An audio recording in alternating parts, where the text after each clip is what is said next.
All right, y'all. So this is part two. Go back to part one to catch up. But where I left off is where Spirit is telling you to stop holding your fire back. Okay, so now is the time where you really need to step into your power and your gifts and things like that, right? And so the skill you have but undervalue, I got the Six of Pentacles in the reverse position, y'all. Okay, so you always pour into everybody else, but you don't pour into yourself. And so it's so crazy because I had all these cards and it's like I don't see them. So I wanted to show you the Six of Pentacles, but I lost it. 1 second. So you ain't gonna like to hear this, right? But you give too much. You charge too little. Okay? You undercharge for your business. You gotta you overextend too. So what I'm hearing is like when you do provide a service, I mean you going above and beyond, right? For like you may cut this person a deal and still give them the full amount that they, should have paid. Let's just say, sorry, y'all. So let's just say if I offer a reading service and when somebody wants to get coaching sessions done by me, but they can't, really pay the price. Okay. And so I discount the price, but within the sessions, I'm still giving you the full amount, right? Without charging you extra for the service. And then let's say you want to keep going and I still take you on, but I'm still never charging you the full amount, right? But I'm still extending myself to give you even more. So yeah, Spirit is saying stop doing that, right? You are under receiving. And so this is a healer's wound, 212 on a timer, okay? It's a healer's wound. It's like one of those things like if I don't give it freely, nobody will get it. But that's actually what's blocking your blessings. Sometimes we feel like we got to undercut ourselves just to be able to get the money, right? Or just to be able to build the clientele. And Spirit is telling you, your skills are way beyond that, okay? You got some skills and you undervalue it truly, right? Your ability is to teach, to guide, to discern, to mentor, to create safe spaces, to share wisdom. Like these are all of your gifts and you undervalue it because you've been so conditioned to overgive. All right, so cut it out. And I'm only saying this because I do it too. Okay, all the time. And I'll be sitting up here trying to figure out like, dang, I got this vision and this dream and my business ain't going nowhere. I offer services, but I undercharge, but it's like, oh, I'm just trying to get the clients in so I can establish myself, right? But it doesn't work. It really doesn't. So yeah, Spirit is telling you don't do it. So I would listen to Spirit. I'm about to start listening to Spirit, But how your business becomes, so how this becomes a business stream, right? And I got the Queen of Pentacles and the Empress. Those two cards fell and hit the floor, right? This is money. This is stability. This is nurturing. Okay, go ahead to the bathroom.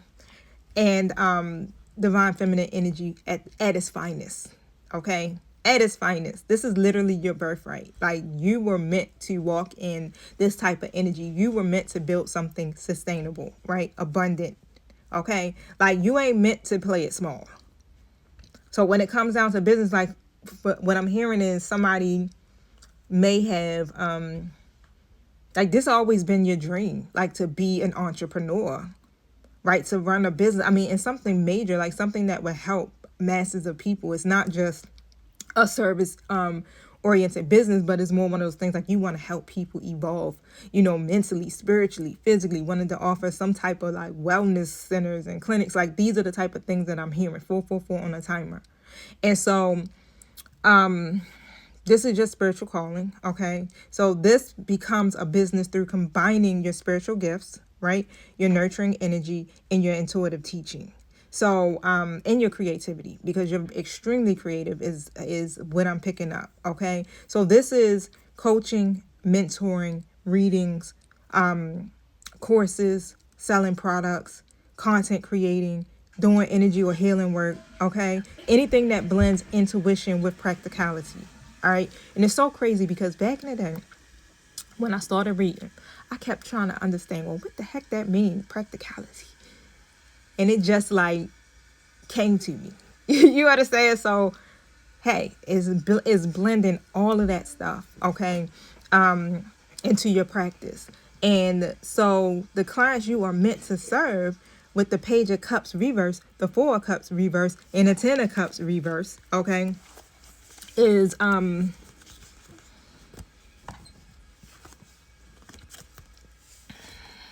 okay, so these clients, right?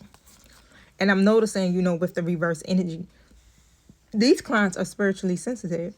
They're emotionally open. So these are people who have gone through some stuff. These people are scared to let go of something, right? These people have big dreams, but they hold back. So they may struggle with family traumas, family acceptance, that, all of that, emotional wounds, right? These people they come to you for clarity, or they come to you so that you can help them trust their own intuition again. Okay, these are people who feel stuck in their life, or stuck between their old life and their new calling, right? So the Page of Cups is like the beginner. Okay, this is the one waking up spiritually, right? So you're getting people who are just waking up. Okay, people who are holding on. Okay, so what doesn't serve them. And with the Ten of Cups energy reverse, this all about family, families, healing, breaking patterns, things like that. 707 on the timer. And you are meant to serve the ones who are ready to open, but they don't know how. Okay? They already awoke. Like, you ain't trying to wake these people up. Okay, so what spirit is activating in your purpose with this High Priestess energy? This is spiritual authority, honey. This is spirit literally activating your intuition on a higher level. All right, let me tell you, you so tapped in, and what I just heard is you so tapped in, tuned in. Okay, you're becoming more psychic, more discerning, more connected to spirit, your guides, all things spiritual. And you're becoming more guided. This is, I see what others can't see. And so what I hear seer. I'm visual. So I can look at the card, and different things like stand out to me visually. And that's what I know what I'm going to speak on, right? I always call myself a seer. I dream. Okay, so yeah, I'm getting that energy off of you guys, that seer energy, and you're the one that's chosen to deliver messages. Your inner knowing is the gift.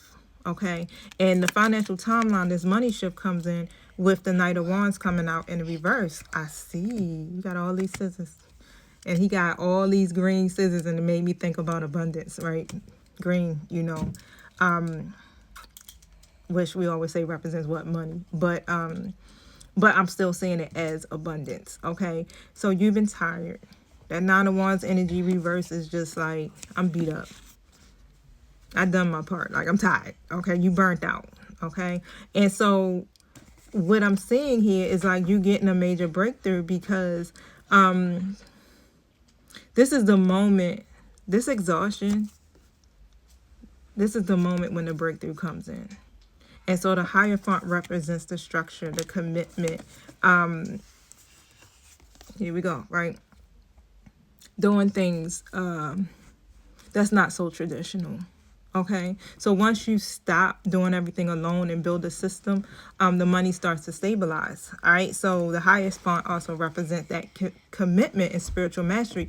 I feel like if you go back to part one, if you ain't see it, the first card came in was about a partnership of some sort.